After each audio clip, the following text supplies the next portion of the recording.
You're listening to Halfway There, episode number 160, Dr. Corinne Weaver and Learning to Breathe.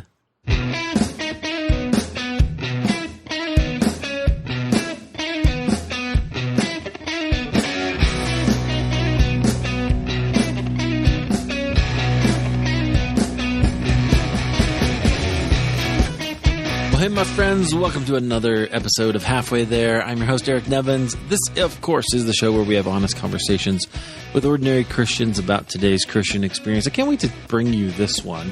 It's got some really interesting ideas in it. So before we do, though, I want to just encourage you, if you haven't hopped on to the mailing list for Halfway There, please do that. You can just go to halfwaytherepodcast.com, or you can go to my website, which is ericnevins.com. And pick that up as well when you get a chance. I know you're probably driving or working out or just doing stuff around the house. Actually, a lot of people are listening to podcasts around the house these days. I learned that recently, which is kind of interesting. So you're welcome to do that. Jump on the Halfway There mailing list so that you can always get information about what we're doing there. And that way I'd love to connect with you. So today, our conversation is with a doctor. She's a chiropractor, has a really fascinating story about how she discovered that, how she found some other things like her, like just sort of natural healing, that kind of thing, how the Lord led her into that. So we're going to discuss that. She's also an author. She has a couple of books that we're going to talk about as well. Our guest is Dr. Corinne Weaver. Here's that conversation.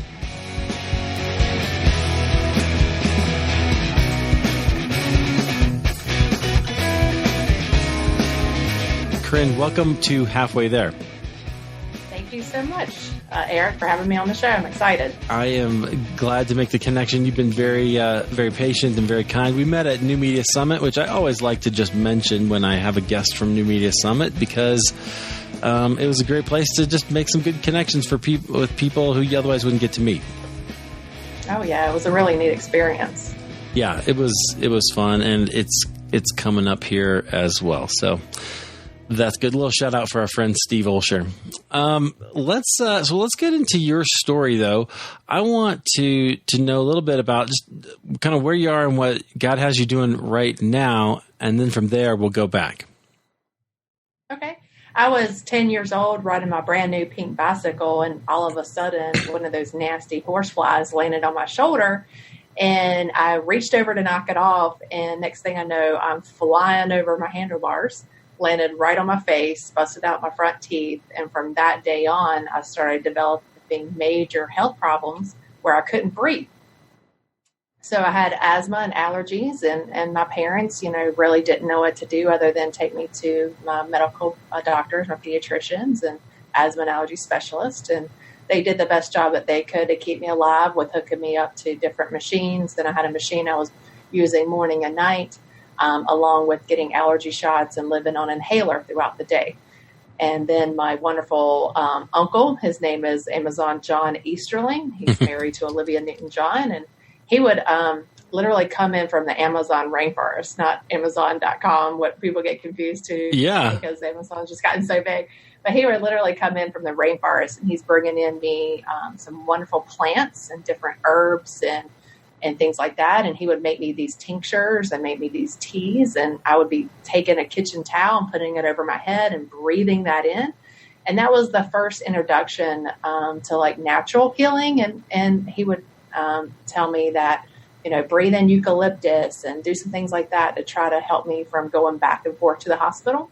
Because my sixth grade year at age 12, I missed over 80 days of school. Wow. For being so sick. And I was known actually as the sick kid. That's how the kids knew me in school. In fact, I married my high school sweetheart. And he's like, yeah, we called you the sick kid. I was like, oh, here comes the sick kid. I mean, because I couldn't run. I was sitting on the bleachers. Like I couldn't hardly do anything without having an asthma attack. It just kind of, sucked. So, and so I'm like, what am I going to do with this? Right. So my, kind of two stories kind of line here where I went to a camp when I was 16. And at that camp, I was really praying to the Lord what he wanted me to do. I just became a Christian, and And I was just really seeking. And I think we all kind of go to that place, whether it be 16 or whether it be 45 or wherever you are in your life. You're like, what is my purpose? You kind of like stop and you start looking at your life. And I was just really in deep prayer and worship with the Lord, and actually heard the word chiropractor. And the first time I really knew about chiropractic was because of my uncle again. So he kind of introduced me into this natural healing. He got a really bad car accident, and he wanted me to work on his spine at age 16 as well. And so I started working on his spine, and believe me, I had no clue what I was doing. I was 16, I had no training. Yeah. But he's like, you should be a chiropractor. You have healing hands. And I really felt the Spirit of the Lord tell me this is the direction that I was going to go in. And I had no idea that chiropractic was really going to heal me. I just had this desire to help other people. And so I went into literally chiropractic school with the philosophy alone that our bodies can heal. And it really connected to me that, I was healthy at one point. Why in the world am I so unhealthy now and depending on medication every day to survive? And so when I discovered chiropractic and I jumped into school, I found an upper cervical chiropractor, and that just means cervical means neck, and it means upper means the focus is on what we call the second bone in the body. It's called atlas. And that bone actually is really close to the brainstem where the vagus nerve lives. Now, the vagus nerve, not Vegas and Las Yeah. no, not Las Vegas. That's an entirely different nerve, isn't it? Right, it's a different nerve. So that vagus nerve goes into your diaphragm, and it goes to your heart, and it goes to your lungs, and actually helps with breathing and getting circulation through. So when I got that correction, what we call an upper cervical correction, an atlas adjustment, immediately I could breathe for the first time in 11 years where I suffered so bad. And that changed everything for me. And I just studied and learned and finished school, and I've been in practice for 15 years and helped thousands and thousands of patients, get off their medication. I mean, my main thing is like, let's get you healthy so you don't need meds. And so that was my second book. My first book was called Learning How to Breathe. And then my second book was called No More Meds. Because I was working with a lot of kids, and these kids were on so many different medications. Either they start with the antibiotic because they have ear infections, and then they go on because they maybe have asthma allergies, or if they have ADHD, and all these conditions these kids were suffering with. And the parents really don't want to drug their kids, and the pediatricians don't want to drug their kids, or their patients, but they don't really know any other way. And so, right. Being in the chiropractic field and learning about the nervous system, learning how the brain functions, and getting the body more centered, more balanced, I believe that we can help a lot of things. I know I can't cure anything. Only God can, right? Only God can cure. And that's what I tell my patients is I'm just really opening things up to allow your body to do what it's designed to do. And it is designed to heal. Yeah, which is awesome. Okay, so I'm really interested in this from this perspective. I've become a big advocate of the fact that as evangelicals, we have a very dualistic view of the world and of ourselves, right? There's the spiritual, and that really matters, and there's the physical, and maybe that doesn't matter as much. And, well, it's just your body or whatever, right? Like, we don't tend to give that the kind of priority that I think it deserves because we don't think of ourselves as holistic people. And so I think the idea of just talking about the physical and how that particularly relates to our entire being is going to be really interesting. So I'm glad that we get the chance to have that conversation. So take us back. You mentioned that you had come to Christ around that, you said it was a camp, right? Is that right? Around 16. So tell us that story. Like, how did you find that? Were you in a Christian home at all, or what was it? What was it like? Well, no, it's kind of funny. I was actually raised Presbyterian in a Presbyterian church, but the church was so old and moldy. Every time I would go to church, I would have an asthma attack. So my parents literally stopped going to church because of me. Wow. It was literally moldy. It was literally. Okay. I thought maybe you were talking about the people. It could have been the people too. But yeah, it was just an old building. And so we that my parents had to literally, I'm sorry, but they had to put me like in a bubble. It was horrible. We had to move houses. They were trying to keep me from going back and forth to the hospital. And so every time I would go to a certain place and I would have an asthma attack, they would be like, oh, we're not going there anymore. And they were just really trying to protect me. So, but Presbyterian, I didn't really come to know the Lord that way. Nothing against that religion. I just didn't really understand and, that kind of thing. So I got invited to go to a Baptist church. I think I was about 13, and I went to one of those, you probably know what I'm talking about, those like Heaven Gates and Hell Flames kind of play. Yeah. And so I went to that, and I was like, oh my gosh, I don't want to go to hell. So I was like 13, and I was like, I'm not going to hell. And then, so I got saved, right? So I was like, okay, I'm saved. Good. That's over with. I'm not going to hell. I'm going to heaven, and I'll just live my, 13-year-old life and keep moving on. And then I got invited to go to that camp when I was 16 with another friend. And that was it. Like I got saved at that play, and then I was done. Right. I'm like, okay, I move on with my life. I think maybe I got a Bible, but I didn't really read it or anything. But I didn't understand the relationship part. So someone invited me, and I believe God lays people in your life to literally direct, his steps to get, him, and to have that relationship. And so I was just really blessed as a young child to get this experience. And so when I was 16, this camp changed everything for me. They were really big on studying the Word, and they're really big about developing your relationship with Jesus and what Jesus did in the Bible. And it was just I was going to say it was a fun camp, but it was also very scriptural based. It had a lot of different, worship that I really enjoyed. And it was the first experience that I actually got to listen to music and really enjoy worshiping the Lord. And so that's what kind of really opened my eyes, where I could have this relationship and really talk to Jesus and have that, what it actually feels like. So my kids have gone to that camp, and it's really just made a big difference in their lives. And it's just so exciting to be able to, share with our kids. And, my kids have never had any medication, things that we do, we're changing the generations. And that's what I hope to do. What was it that kind of changed how you saw God? Where was there a moment, or was it just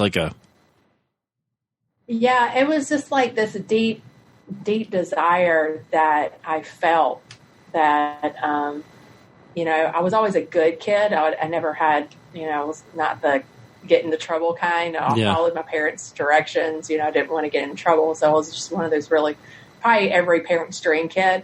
But then there was this desire in me that I wanted to help other people, and he put that in me. I believe it's something that he planted inside, and you just feel it. It's hard to describe. I don't know if I'm sure you've had this experience, but when you're in the presence of the Lord and people are praying, deeply praying around you, and you have this amazing music, and you just feel this deep presence, the Holy Spirit, you feel that comfort.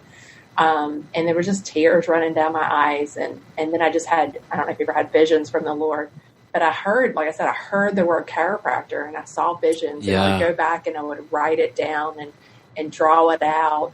And I just knew there was no question in my mind, because my parents obviously I didn't know any chiropractors, and my parents were not really into chiropractic. I mean, all they knew was the medical profession, and my great-grandfather is a medical doctor. And so I went to my grandmother when I was like, hey, I want to be a chiropractor. They were all against it, no, that's not a real doctor, And so I'm like, oh, this is great. So everybody was like, no, don't do that. Don't waste your money and become become a real doctor.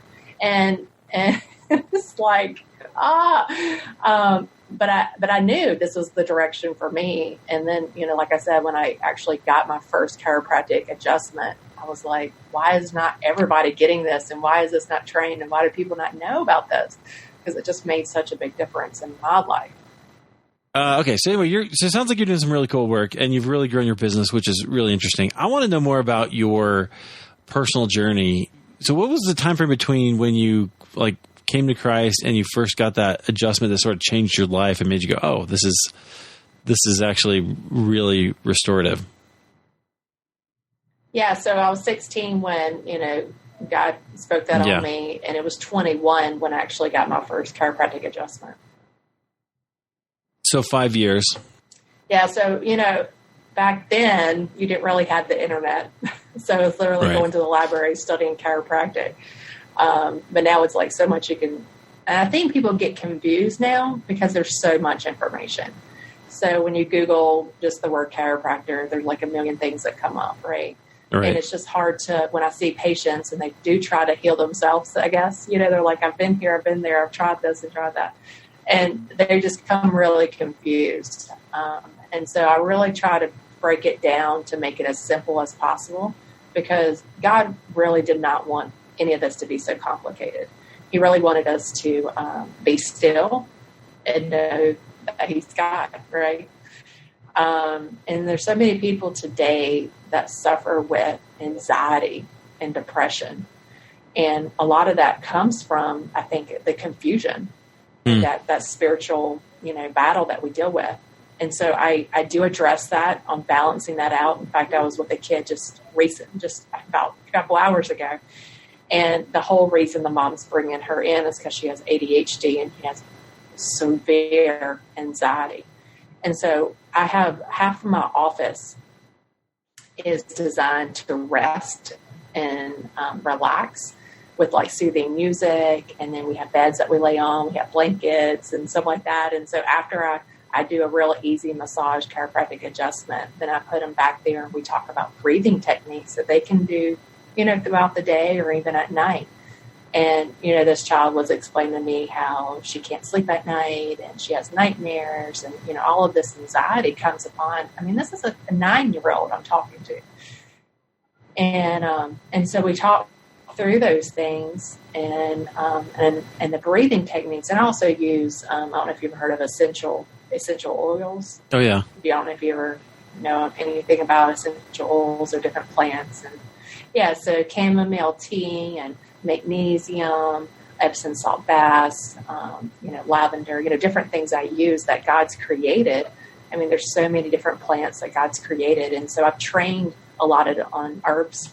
And so we talk about different herbs that can be very beneficial to my clients and patients that want to, that may need a little extra help on their healing process. Right. So how did that become? So obviously you mentioned the adjustment and then kind of going through school, but tell me about because this connection, like I said earlier, this connection between body and spirit, is just really fascinating to me. So, but how did that become not just an idea to you, but something that you really had to become passionate about? Well, for me, every day to take a breath, a lot of times people take for granted for breathing. You don't have to remember how to breathe, Eric. You pretty much got that down, right? Yeah. You don't have to tell your body to breathe. No. For me, I couldn't breathe. I literally could not breathe. And so literally, you probably heard of that song, Breathe the Breath of God, And so I really had to connect and figure out how to breathe. My body was shutting down and those nerves just were not getting down to the diaphragm. The diaphragm just wasn't opening up. My tonsils were all removed because I had to do surgery because they were like, well, that really didn't help. So it was literally connecting, like you said, that physical, that spiritual being that we are, we are connected. And so we have to be aware of, if we don't take care of that physical being, it's going to affect us spiritually too. So, put the foods that we eat, how we exercise, how we sleep, how we deal with stress, all that's going to affect us on the spiritual being as well. So we have a responsibility to take care of the temple where the Spirit lives. Right. See, I think that's so true. And I think it's just short-sighted if we think that the only thing that's important is our spiritual being. I mean, so there's a lot of Christians who will go out and they'll spend a lot of time on Bible studies or spend a lot of time going to prayer meetings, which are beautiful and wonderful. We should do that. And they'll spend no time thinking about their nutrition, right? Zero. Or they'll spend just, I'm from Iowa, man. It's like meat and potatoes. And I didn't even know asparagus was a vegetable until I was into my 20s. I had no idea what that thing was. And I've only just started to enjoy it, That's crazy, right? That's just that doesn't take seriously the planet that God has made and the fact that he loves it and he's made it in ways that are beneficial for us. And so I love what you're doing with kind of helping people through that. Like, has there ever been a time or a story maybe you could tell us about how learning those kinds of things either changed you or helped you change your faith in the Lord, or even something like just a transformation that was even more than you expected? Oh yeah, I thank God, in this journey, when he spoke to me 16 years ago, he also spoke to me, it was 4 years ago, about he was going to use my words to bring healing, is what was really clear to me. And that was the whole reason why I went to the New Media Summit and started my own podcast called No More Meds. And so with the writing, I write for also Breaking Christian News. I think I told you that, Eric. And yeah. That's a really good publication where I write once a week about different health topics. And Steve Schultz, when I went to speak at Harvard, we got asked to speak to Harvard, and he was there. And it was so funny because he didn't know I was a Christian. I didn't even know who he was. I didn't know he was a Christian. And I went out there to speak at Harvard, and he was sitting in the audience. And we just like I said, God just will put people in your path. And so me and Steve just kind of connected, and we're talking, and I'm like, hey, and so I just happened to have a book on me. And so I gave him the book, and he called me up and was like, man, I would love for you to write, every week. So I've been doing that for a good, almost 2 years now. And, very cool. And so then, God, like I said, he will definitely direct you. You just have to listen. I mean, that's the biggest thing. A lot of people don't take the time to really listen. Life gets so busy, and I understand it. I mean, I have 3 kids. I have a full-time practice.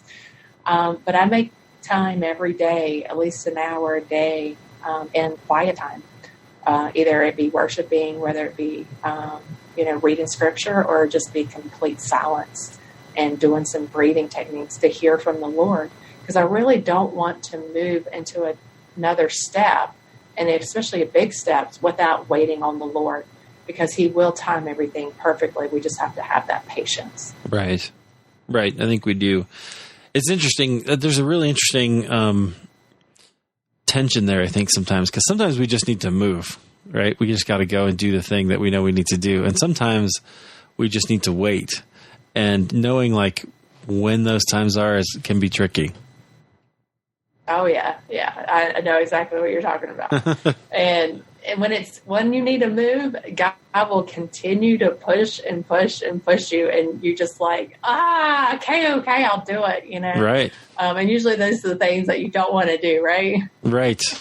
Yeah, they're uncomfortable, right? They take you outside of your comfort zone. So interesting. Okay, well, tell us a little bit more, because I'd love to just help our guests or our friends here just understand both kind of the breathing thing, like give us some tips on that, and then also kind of your philosophy of the no more meds, because that's a little controversial, maybe.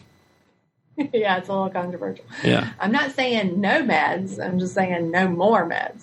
Gotcha. All right. So the breathing thing, the best thing I say to start with is 4-7-8. And what I mean by that is get in a really comfortable position. I have my patients lay down so they can really open up their diaphragm and keep your phone. Everybody's addicted to their phone right now. So put your phone into a totally different room so you're not getting notifications or anything like that. I found a book called How to Break Up with Your Phone, and I'm doing that right now. So I'm breaking up with my phone. Really good. Yes. Oh my goodness. Because every time you get a notification, even if it's on silent or vibrate, it actually wakes up the brain. So I tell people, get that phone away from the bed that you sleep in, away from that room, so you can actually get some good quality rest, because a lot of people just don't get good sleep anymore. Yeah. So that's one tip. But when you're laying in bed, you want a good cervical pillow. And what I mean by that is a pillow that is kind of rounded. And so you're supporting your neck. And when you do that, when you support your neck, you actually can open up those nerves, okay? So they're not closed in. So you get that good cervical pillow, you put it underneath your neck, And then I also advise putting pillows underneath your knees, maybe one or two. And you want to keep your lumbar spine, which is your lower back, you want to keep it straight because you know how you kind of have an arch in your lower back. So you got a neck pillow, you got some pillows underneath your knees, and then you're going to do the 4, 7, 8. And 4 being you're going to breathe in through your nose. Now, it's very important to breathe in through your nose. If you can't breathe in through your nose, then you need to get some help on that. Yeah. So some people have had a hit in the head or whatever, and they just can't breathe through their nose, or are very stuffy, or that kind of thing. If you can't breathe through your nose, you really want to get that addressed and get that fixed. So yeah, you breathe through your nose, count of 4, and then you hold it for 7, and then you breathe out through your nose of a count of 8. And the reason you're breathing in through your nose, they've done studies where you can get more oxygen to your brain. So who wants more oxygen to your brain? Pretty much everybody. We want good neuron cells, right? Right. We want to be smarter and think faster. So get that good oxygen in there. And the reason you're breathing out for a count of 8, which is double than 4, what you're breathing in, is to stimulate what we call the parasympathetic nervous system. I don't know if you ever heard of that term. You probably heard of fight or flight. Yep. So, yeah, with sympathetic, your body's like, okay, I'm ready to get some blood to my hands and maybe fight in my feet. So I'm ready to fly and run really fast. There's a bear coming, something like that. And to stimulate your parasympathetic nervous system, that actually helps you breathe and helps you relax and helps you digest your food. And so people are like, how can I lose weight? Well, if you breathe, you can train breathing, and you can lose weight if you're breathing properly. Like I said, it doesn't have to be hard. Yeah. So 4 and then 7, hold, and then 8. And if you do this every night, and if you can do it for about 8 minutes, I tell people 8 to 10 minutes, it will make the world of difference on your sleeping, and it will keep your shoulders not so tense, and your neck will be a little bit more relaxed. Because every time I see somebody, I'm like, what are you doing? A lot of times people are on their phones, they're looking down until they fall asleep, basically. Yeah. And they just got really bad postures, and they're not keeping their head, in a proper position. And it's creating all this tension. And they're like, why do I have headaches? Why do I have neck pain? And I'm like, oh my goodness, And I just give them these little simple things they can do, and it automatically starts changing. Yeah, which is interesting. Nobody teaches posture anymore. Right? Oh yeah, it was really big in the 1920s, and yeah. You got your grandmother slapping you with a ruler, to get your posture up, and now everybody doesn't care. And it's just so important, because what I learned is the more that your head goes forward over your spine, your lung capacity drops by 30%. Wow. 30%. Yeah. So all these people that are leaning forward, all these people that are looking down on their, phones and computers and all these devices, it just creates your lung capacity to go down immediately. And so that's just, like I said, your cells can't survive, especially brain cells can't survive without oxygen. So help your brain out today and get some more oxygen. Yeah, right. Okay, so that's good. So breathing, that's good. So then tell us about the story of the No More Meds. Yeah, so the No More Meds, it started with my best friend who contacted me because her kids were really, really sick all the time. And she wasn't local. She lives a few hours away from me. And so I was texting her back and forth. And I was like, I just need to write a book for you. Her child was diagnosed with autism. And so that's kind of how I got into the autism realm of helping children. And so she's like, what should I do for this? What should I do? And that usually what happens when a parent, you think you're living a healthy lifestyle, and then your kid has some kind of problem, and you're like, what am I doing wrong? What's going on? And so I address all that in the book of, looking at the environment, looking at the gut, looking at the brain, doing things that to help her with her kid. And then I decided to write a book on it because I figured other moms could be, or dads could be, super parents and, do things that I've done to keep my kids from, going back and forth to the doctor. Like I said, they've never really experienced any health issues, doing really well. And people want to know. They're like, what do you mean your kids never had an ear infection? What do you mean, this and that?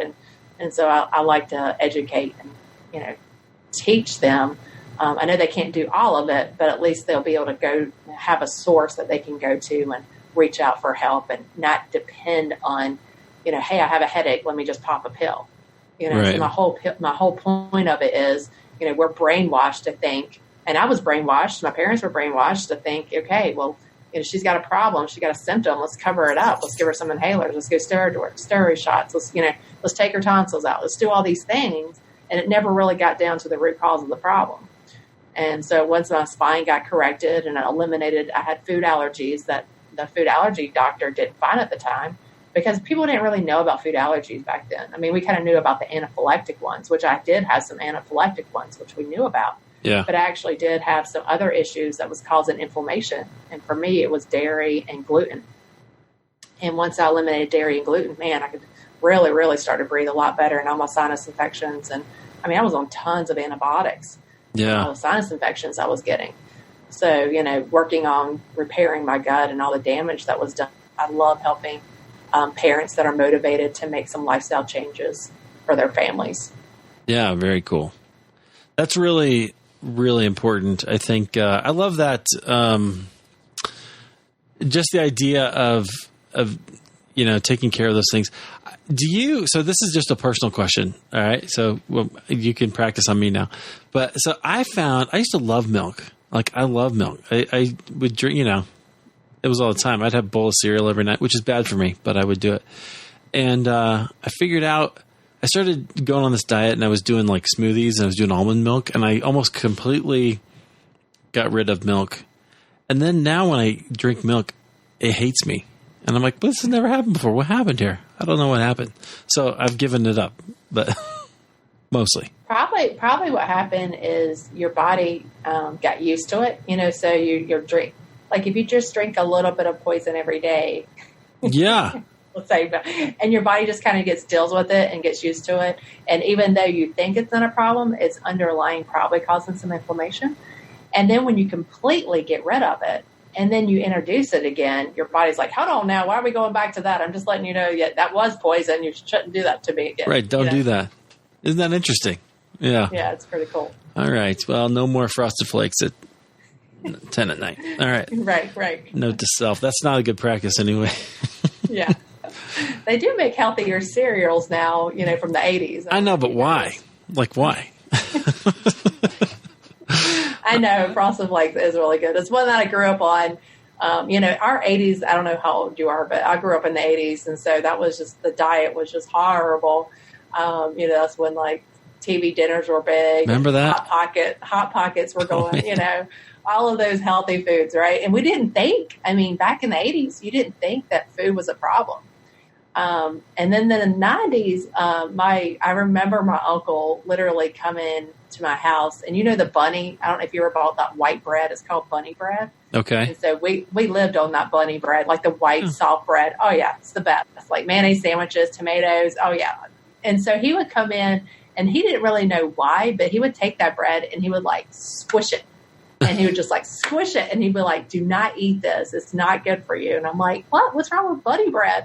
But then we realized it didn't have any fiber. All that stuff is so processed, and now we know how bad it was for us. But, at the time it was all good, and nobody really had any problems. And I think each generation, and that's why, like, why did this generation get worse? What, it could be, as Christians, we talk about generation curses, but I think a lot of it has to do with the food source. It's just not the same like it used to be. And we started doing that processing stuff big in the 80s, and then we got to get away from those sugars. Oh, the sugars. I know, that's a whole nother issue. That's a whole nother talk. Yeah. Indeed. Very cool. Well, but I think it matters because like we said before, the whole like spiritual, physical thing is how you take care of your body does indicate how you're honoring the Lord, right? It does honor the Lord to take care of your body.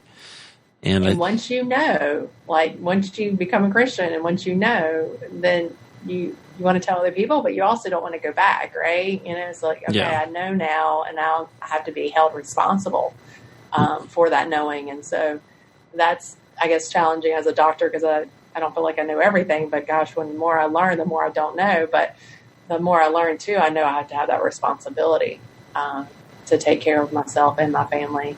And sometimes you have to learn the hard way, which is sad for most people. Most people come to see me and they're not like, oh, I'm healthy and I just want to get healthier. Like most people already went to like 15 other doctors and I'm like last on the list, where the other doctors didn't help them. And then they're like, all right, you got to figure it out. I'm like their last source. Yeah. Yeah. Okay, good. Well, so I linked both of your books in the show notes at halfwaytherepodcast.com. So that's good. And your website. And so people can find you there. Is there anything you want to leave us with? Yeah, they can go to it's called NoMoreMedsMovement.com. I actually have a free book there that they can download. It's my free wellness book that kind of gives some tips with diet, nutrition, stress management, those kind of things. Awesome. All right. NoMoreMedsMovement.com, right? You got it. Great. I'll put that in the show notes as well. Thank you so much for being here. I appreciate you sharing your story. All right. Thank you. You bet.